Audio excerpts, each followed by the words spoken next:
Be ready. 5 seconds.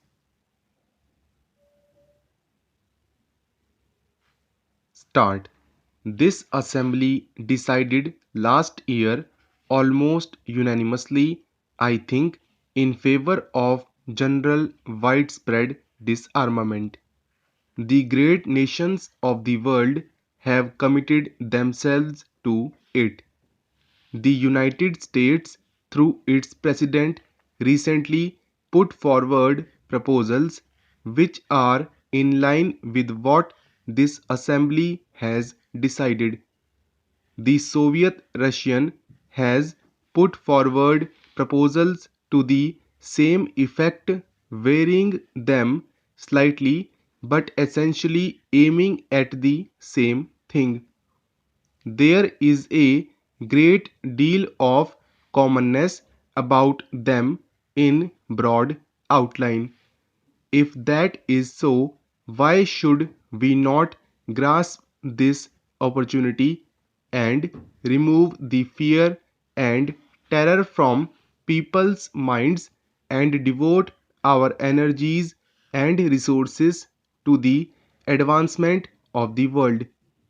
This major and outstanding question must be dealt with speedily, and the great countries, especially those which have the greatest responsibility, should address themselves again and again to the consideration of this problem together through negotiations to reach agreements. Such agreements cannot be merely agreements between some countries, however great. These must represent all the members of the United Nations. But I do think that it is better for a few countries to deal with this problem to begin with. I feel rather strongly on this question, although we in India are probably not situated in the major theatres of a possible war. Everything that man has striven for in the past thousands of years is at stake today. While I feel as strongly as possible about the freedom of the colonial countries and other dependent people, I do think that the biggest question today is the question of war and peace and disarmament. The General Assembly passed a resolution recently about nuclear tests.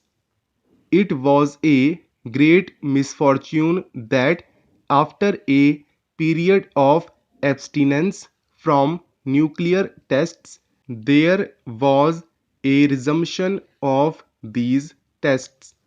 Immediately, it becomes more difficult to have treaties for ending nuclear tests because the whole atmosphere becomes one of fear and apprehension. I do think that I would beg the countries concerned to realize that they are doing a grave disservice to the world, to their own countries, by not putting an end to nuclear test by treaty as quickly as possible.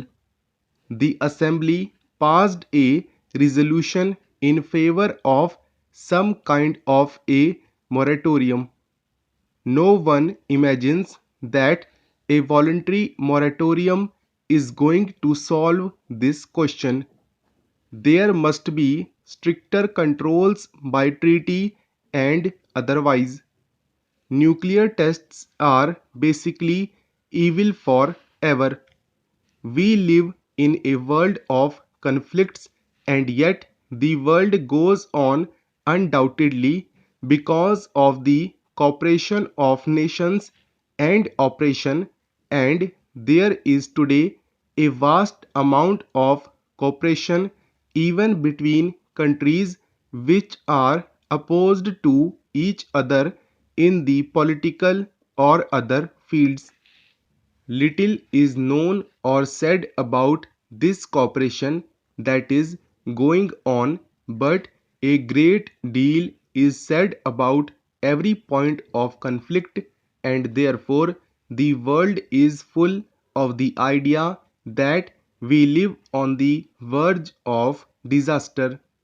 It would perhaps be a truer picture if the cooperating elements in the world were put forward and we were made to think that the world depended on cooperation and not on conflict. A proposal has been made by many persons to the effect that more attention should be directed to the cooperative ventures, especially for peace and in the interest of peace, so that more positive thinking may take place on this subject and people may realize that this cooperation is already taking place and can be extended. Some years ago, it was resolved to have an international geophysical year. That was a specific subject. However, it has been suggested that perhaps this assembly might resolve to call upon all countries of the world to devote a year to the furtherance of cooperative activities in political, cultural, and the many other fields, not to mere speeches about peace. That perhaps will direct some of our energy and some of our thinking to this idea of cooperation, which will create an atmosphere helpful for solving the problems more easily. That by itself will not solve any problem, but it will lessen this distrust and conflict which affect the world. I make this suggestion to you not in any detail but broadly so that this assembly might consider it and, if it is worthwhile, perhaps appoint a committee to consider it further and make suggestions as to how this might perhaps be done. The great men of the world have been those who have fought hatred and violence and not those who have encouraged it. We have arrived at the stage when even in some worthwhile cause hatred and violence have to be checked. This requires a new way of thinking, a new development of humanity.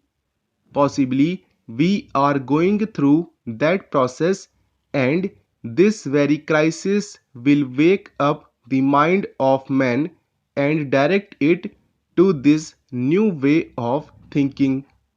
What shall it profit the world if it conquers the material ills and then commits suicide because it has not controlled its own mind?